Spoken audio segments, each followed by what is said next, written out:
প্রথমবার দেখে আপনার ওই ফটোটি নর্মাল বলে মনে হবে, কিন্তু এই ফটোটি একদমই নর্মাল নয়।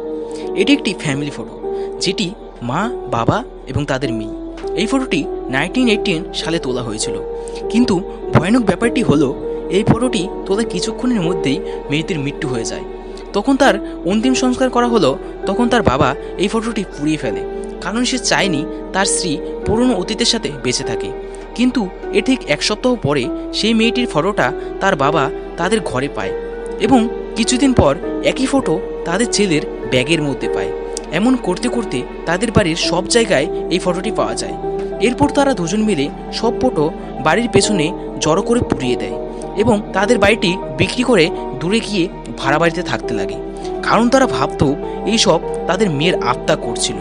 এরপর একদিন তারা কাজের থেকে বাড়ি ফিরে এসে দেখে তাদের বিছানায় একটা চিঠি পড়ে তারা ভয় পেয়ে যায়।